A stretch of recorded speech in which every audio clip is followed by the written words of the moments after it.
वक्फ धार्मिक हुआ, वक्फ बोर्ड नहीं हुआ, वक्फ परिषद भी नहीं हुई। अरे सुनो भाई, मान्यवर ट्रस्ट के अंदर ट्रस्टी जो होते हैं, जो चर्च होगा तो क्रिश्चियन होंगे, पारसी भी होंगे, पारसी के लिए वो ट्रस्ट होगा, तो हिंदू होगा तो हिंदू के लिए। अब चैरिटी कमिश्नर हम कहेंगे कि भाई मुस्लिम क्यों आया? मुझे बताओ, चैरिटी कमिश्नर एक्ट में मुसलमान चैरिटी कमिश्नर बन सकता है या नहीं बन सकता है? उसको ट्रस्ट नहीं चलाना है, उसको चैरिटी के कानून के हिसाब से वो ट्रस्ट चले, उसकी देखरेख करनी है। ये धार्मिक नहीं है, ये धर्म का काम नहीं है मान्यवर, ये एडमिनिस्ट्रेटिव वर्क है। और इसलिए तो फिर चैरिटी कमिश्नर हिंदू होगा तो वो क्रिश्चियनों के ट्रस्ट का कैसे देखरेख करेगा? चैरिटी कमिश्नर क्रिश्चियन होगा तो जैनियों के और हिंदुओं के ट्रस्ट का कैसे देखरेख करेगा? अब बताओ कि सारे ट्रस्ट के चैरिटी कमिश्नर अलग अलग बन, देश तोड़ दोगे आप लोग, तोड़ दोगे। हमने साहब, मैं अभी भी आपके माध्यम से, इस सदन के माध्यम से देश भर के मुसलमान भाइयों बहनों को कहना चाहता हूं, आपके वक्फ में एक भी नॉन मुस्लिम नहीं आएगा। ये एक्ट में ऐसा कोई प्रावधान नहीं। मगर जो वक्फ बोर्ड है और वक्फ परिषद है, उसका काम क्या है? वक्फ की संपत्तियां मान्यवर बेच खाने वाले लोगों को पकड़कर इसके बाहर निकालने का। वक्फ के नाम पर औने पौने दाम में संपत्तियों को 100-100 साल तक किराए पे देने वाले लोगों को पकड़ना है। वक्फ का जो पैसा होता है, इनकम जो गिरती जा रही है, जिसके माध्यम से माइनॉरिटी का विकास करना है, माइनॉरिटी को आगे बढ़ाना है, इस्लाम धर्म की सारी धार्मिक संस्थाओं को पुख्ता करना है। ये पैसा जो चोरी होता है ना, उसको पकड़ने का काम वक्फ बोर्ड, वक्फ परिषद करे। और मान्यवर वो चाहते हैं कि इनके राज में जो मिली भगत चली वो चलती रहे, ये नहीं चलेगी, ये नहीं चलेगी। और मान्यवर, मैं आज आपको बताना चाहता हूं क्या स्थिति हुई है मान्यवर। सबने कहा, रिपीटेशन भी होगा, परंतु मैं कहना चाहता हूं मान्यवर कि वक्फ के 2013 में जो अमेंडमेंट्स आए, अब बिल किरण भाई का है, मगर मैं कह सकता हूं कि वक्फ का 2013 का अमेंडमेंट न किया होता तो ये बिल लाने की शायद जरूरत न पड़ती। सब कुछ अच्छा चलता था, 14 में चुनाव आने वाला था, 13 में रातों रात तुष्टीकरण करने के लिए वक्फ कानून को एक्सट्रीम बना दिया गया। और मान्यवर, इसके कारण क्या हुआ? इसके कारण दिल्ली लुटियन की 123 वीवीआईपी संपत्ति कांग्रेस सरकार ने जब चुनाव मुहाने पर थे, 25 दिन दूर था, वक्फ को देने का काम कर दिया। दिल्ली वक्फ बोर्ड ने उत्तरी रेलवे की भूमि वक्फ के नाम घोषित कर दी। हिमाचल में वक्फ की संपत्ति बताकर उस पर अवैध मस्जिद बनाने का काम किया। 250 हेक्टेयर क्षेत्रफल वाले 12 गांव पर वक्फ का स्वामित्व हो गया तब तमिलनाडु में। और मान्यवर, तमिलनाडु के 1500 साल पुराने तिरुचेंदुरई मंदिर की 400 एकड़ भूमि को वक्फ की संपत्ति घोषित कर। ये जब मंदिर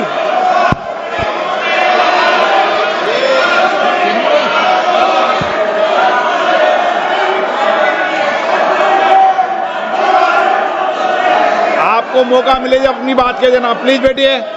मान्यवर, कर्नाटक की, आपको मौका मिले जब अपनी बात कह देना, आप भी बहुत मिसलीड करते हैं। बैठिए गृह मंत्री जी। मान्यवर, कर्नाटक की मणिपट्टी समिति का रिपोर्ट में पढ़ रहा हूं इसमें मेरा कुछ नहीं है, खड़े मत हो जाना।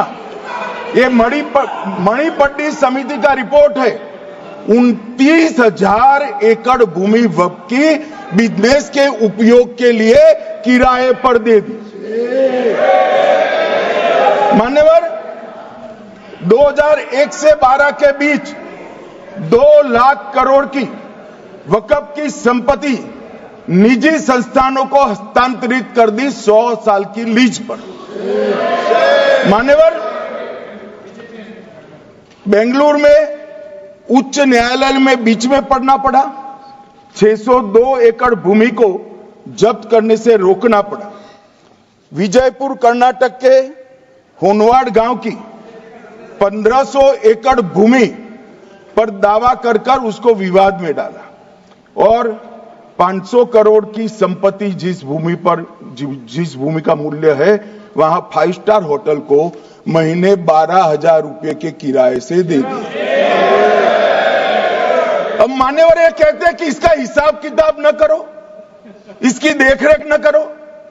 भाई ये पैसा जो है देश के गरीब मुसलमान का है, ये गन्ना सोटों की चोरी के लिए नहीं, ये इसको रोकने के लिए। और इनके जो ठेकेदार बैठे हैं मान्यवर, ये यहां गरज गरज कर बोलते हैं, खुद तो समझे बगैर बोलते हैं, कुछ समझ कर बोलते हैं। उनको लगता है कि इससे हम जीत जाएंगे। मान्यवर, कर्नाटक में दत्तापीठ के मंदिर पर क्लेम किया। तालीपरंबा 75 साल पुराने एक दावे के आधार पर 600 एकड़ जमीन का दावा किया और ईसाई समुदाय की भी ढेर सारी जमीनों पर कब्जा कर लिया गया। मान्यवर, आज देश के कई गणमान्य चर्च और चर्च के समूह वक्फ बिल का समर्थन कर रहे हैं। उनको लगता है कि इसका विरोध कर हम मुस्लिम भाइयों की सिंपैथी जीतकर अपनी वोट बैंक पक्का करेंगे, उसमें कोई फायदा नहीं होगा अखिलेश। इसलिए कि 4 साल में मुस्लिम भाइयों को मालूम पड़ जाएगा कि कानून तो उनके फायदे में है। और इसके साथ ये दक्षिण के सारे जो सांसद बोल रहे हैं, अपनी अपनी कॉन्स्टिट्यूएंसी में सारे चर्च को मान्यवर नाराज कर रहे हैं, उनको पता नहीं। सारे चर्च को नाराज कर रहे हैं। सारे चर्च ने रिजोल्व किया है कि हम खिलाफ इसका हम समर्थन करते हैं। मान्यवर, तेलंगाना में 66,000 करोड़ की 1700 एकड़ जमीन पर दावा कर दिया। असम में मोरीगांव जिले की 134 एकड़ भूमि पर दावा हुआ। बिहार का मैं लालू जी के कोर्ट के साथ बाद में बताता हूं। गुरुद्वारा से संबंधित हरियाणा की 14 मरला भूमि को वक्फ को सौंप दिया। और मान्यवर, प्रयागराज में चंद्रशेखर आजाद पार्क को भी वक्फ घोषित किया। और मान्यवर, महाराष्ट्र के वडानगे गांव में महादेव की मंदिर पर दावा किया और बीड में कंकलेश्वर मंदिर की 12 एकड़ जमीन वक्फ बोर्ड ने जबरन ले ली। मान्यवर, ये सब जो चल रहा है, इसमें आज भी मैं स्पष्ट करना चाहता हूं, वक्फ जो कि मुस्लिम भाइयों की धार्मिक क्रियाकलाप और उनके बनाए हुए दान से ट्रस्ट है, उसमें सरकार कोई दखल करना नहीं चाहती है। मुतवल्ली भी उनका होगा, वाकिफ भी उनका होगा, वक्फ भी उनका होगा। परंतु वक्फ की संपत्ति, इसका रख रखाव ठीक से हो रहा है नहीं। वक्फ का संचालन कानून के हिसाब से हो रहा है, निजी उपयोग के हिसाब से। सैकड़ों साल पहले किसी बादशाह ने दान किया, हमारी भाषा में कहो तो धर्मादा किया। अब इसकी संपत्ति को आप 12,000 रुपये में 5 सितारा होटल बनाने के लिए दे देते हो, ये उचित है क्या? भाई वो पैसा गरीब मुसलमान के कल्याण के लिए करिए, तलाकशुदा महिलाओं के कल्याण के लिए करिए, जो अनाथ बच्चे हैं उसके कल्याण के लिए करिए। मान्यवर, ये करने की जगह बेरोजगार मुसलमान युवाओं के लिए स्किलिंग का काम करिए। लाखों करोड़ों रुपए की भूमि मान्यवर और इनकम 126 करोड़ रुपया। रेलवे की जितनी जमीन है, जिसमें हजारों करोड़ लाखों करोड़ का रेलवे का कारोबार चलता है, इतनी भूमि वक्फ के पास है और इनकम 126 करोड़ रुपए। मान्यवर कहते हैं कि इनकम का क्या उद्देश्य है?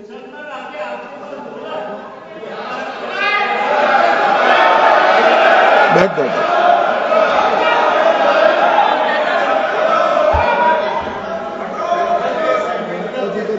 मान्यवर, मैं दादा की टेंशन समझ रहा हूं, ये बंगाल के मुसलमान भी सुन रहे हैं, तो उनको टेंशन होना स्वाभाविक है।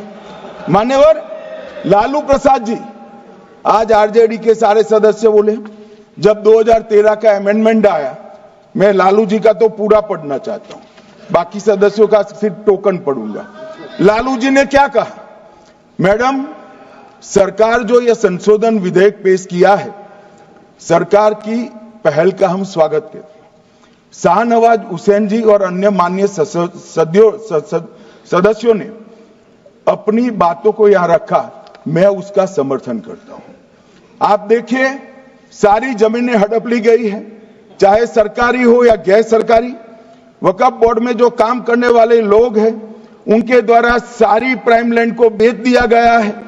पटना में ही डाक बंगले की जितनी प्रॉपर्टी थी, सब पर अपार्टमेंट बन गए। इस तरह की काफी लूट खसोट हुई है। हम संशोधन विधेयक तो आपको अंत में लाए हैं, समर्थन करते हैं, लेकिन मैं चाहता हूं कि भविष्य में आप कड़ा कानून लाइए और ये जो चोरी करने वाले लोग हो, उनको जेल की सलाखों के पीछे। अब साहब, लालू प्रसाद की इच्छा इन्होंने तो पूरी नहीं की, नरेंद्र मोदी जी ने पूरी कर दी। ये लालू जी ने कहा था, एक कड़ा कानून लाइए। मान्यवर शरीफुद्दीन शरीफ, उन्होंने कहा, मंत्री जी समझते हैं कि शायद इससे मुसलमानों का वोट मिल जाएगा, लिहाजा मुसलमान लोगों ने भी खुद ही तबाही मचाई है, इसलिए मैं गुजारिश करूंगा कि इसके लिए आप सख्त कानून बनाइए, उनके हाथों में हथकड़ियां पहनाइए और जो उनके कब्जे किए हैं, वो जमीनों बेचकर गरीब और तलाकशुदा मुस्लिम बहनों का कल्याण करिए। इसके बाद श्री हमीदुल्लाह सैयद लक्षद्वीप से थे, उनका भी इसी टोन का भाषण है। और मान्यवर, मैं आज की बात नहीं कर रहा हूं, 2013 का जो बिल कांग्रेस पार्टी लेकर आई, इसके विरोध में इनके समर्थकों ने जो कहा था, मान्यवर ये है। और क्या होगा भाई इससे? पारदर्शी ऑडिट होगी, आज ऑडिट ही नहीं हो रही। रिपोर्ट ऑनलाइन जमा करने की सिस्टम नहीं है, वो होगी, रिपोर्ट देनी पड़ेगी, बैलेंस शीट जमा करनी पड़ेगी, ऑडिट होगी, कैग के रिटायर्ड ऑफिसर ऑडिट करेंगे और मान्यवर पारदर्शिता आएगी। इससे क्यों डरना चाहिए किसी को? पारदर्शिता से क्यों? और वक्फ बोर्ड और वक्फ परिषद, इसका कोई ऑर्डर हम ऐसा नहीं लिख रहे हैं कि कोर्ट में नहीं जा सकते। आपने तो कर दिया था कि एक ऑर्डर को कोई कोर्ट में चैलेंज ही नहीं कर सकता, पूरा संविधान वहां समाप्त कर दिया मान्यवर। और मान्यवर, हम तो इसको कहते हैं कि कोई भी चैलेंज कर सकता है कायदे की अदालत में। इस देश में संविधान का राज है, ग्रीवेंसेस जिसका भी हो वो कोर्ट में जा सकता है। 2013 में जिसकी भूमि हड़पी, इसके ग्रीवेंसेस को भी कोर्ट के फोरम से बाहर करने का पाप एक कांग्रेस पार्टी ने किया। मान्यवर, एक अफवाह और फैला रहे, रिट्रोस्पेक्टिव इफेक्ट से आ रहा है। मैं स्पष्ट कर देना चाहता हूं, इस सदन में बोलने के वक्त जिम्मेदारी के साथ बोलना चाहिए। अगर ये कानून का पहला पेज और तीसरी तक धाराएं भी पड़ी होती तो इसमें स्पष्ट लिखा है, ये कानून का अमल जिस दिन पारित होने के बाद भारत सरकार नोटिफिकेशन बाहर निकालेगी, उस दिन के बाद होगा। मतलब रिट्रोस्पेक्टिव इफेक्ट नहीं है, मगर मुस्लिम भाइयों को डराया जा रहा है कि रिट्रोस्पेक्टिव इफेक्ट से आएगा। मान्यवर, ये कह रहे कलेक्टर क्यों रखा है? मुझे एक बात बताओ भाई, जो बता सकते हैं, अगर किसी मंदिर के लिए जमीन खरीदनी है तो जमीन की मालिकी किसकी है वो हमारे देश में कौन तय करता है?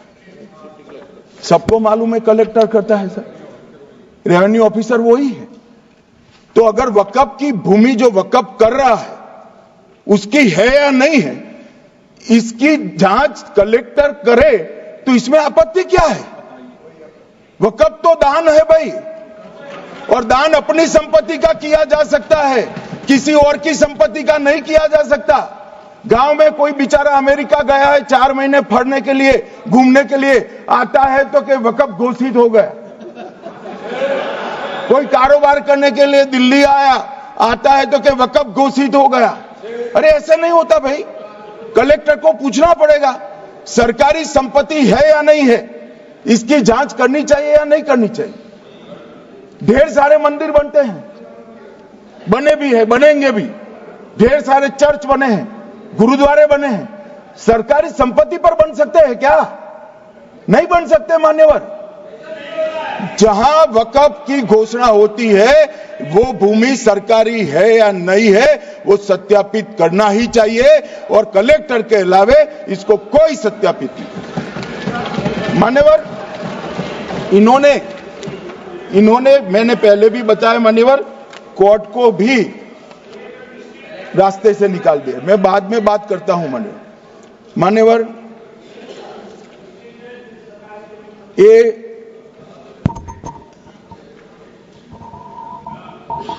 मान्यवर एक उपयोग के आधार पर वक्त की समाप्ति। मान्यवर ये कह रहे हैं कि सैकड़ों सालों से वहां प्रैक्टिस है। अब वो तो वक्फ रजिस्टर हो गया, आपने घोषित कर दिया, वक्फ में रजिस्टर भी हो गया, अब इसका सवाल नहीं है। मगर सैकड़ों साल की प्रैक्टिस, मुगलों के समय की प्रैक्टिस आज घोषित की जा सकती है क्या? अगर वहां नमाज पढ़ रहे हैं तो लोग देखते होंगे, कब्रिस्तान होगा लोग देखते होंगे, दरगाह होगी तो लोग देखते होंगे, और घोषित भी हो चुका होगा, रजिस्टर भी हो चुका होगा। अब अगर आप वक्फ घोषित करना है तो उसको ऐसे नहीं कर सकते मान्यवर, अधिकृत करना चाहिए। मान्यवर, जो दूसरा सुधार लेकर आए किरण जी, वो ही है कि धारा 36 में वक्फ संपत्तियों को बिना किसी स्पष्ट प्रक्रिया से, मालिकी की प्रक्रिया से पंजीकृत नहीं किया जा सकता। मान्यवर, अपील का प्रावधान वर्तमान में अधिनियम में ट्रिब्यूनल के निर्णय के खिलाफ अपील करने का कोई प्रावधान नहीं है।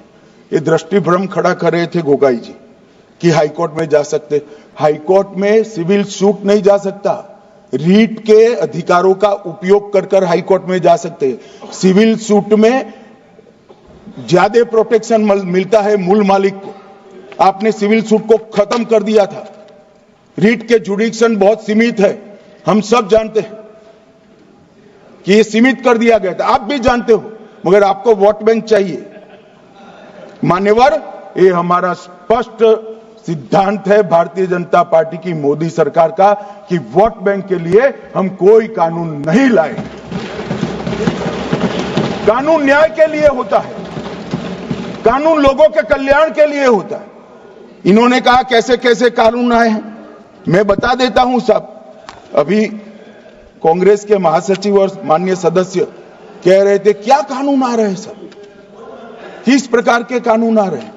मान्यवर, इसी सदन में नरेंद्र मोदी सरकार ही महिलाओं को 33% आरक्षण का कानून लाई। इसी सरकार में पिछड़ों को संवैधानिक अधिकार दिया गया।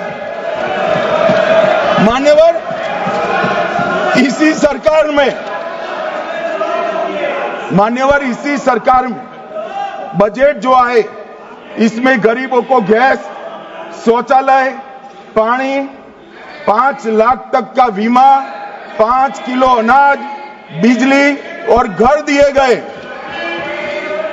मान्यवर, और कन्वर्जन कानून की बात करते थे और हंसते हंसते कहते थे कर्नाटक सरकार कन्वर्जन कानून लेकर आई है।